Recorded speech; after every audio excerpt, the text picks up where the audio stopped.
চলো এবার খাবার দিয়ে দাও। একদম ছাপ্পা ঝপ দিয়েছে মা। মায়ের কথাও শুনেছে।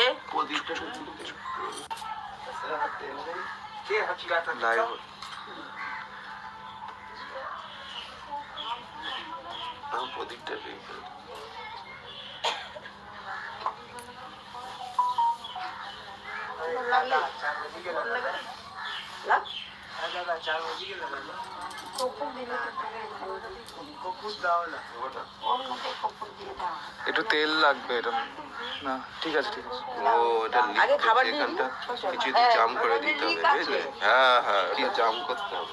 মা যাওয়ার সময় আমি দেখলাম যেরকম তুমি খেলা দেখাচ্ছ আর একটা খেলা দেখিয়ে দাও। খেলা দেখিয়ে দাও।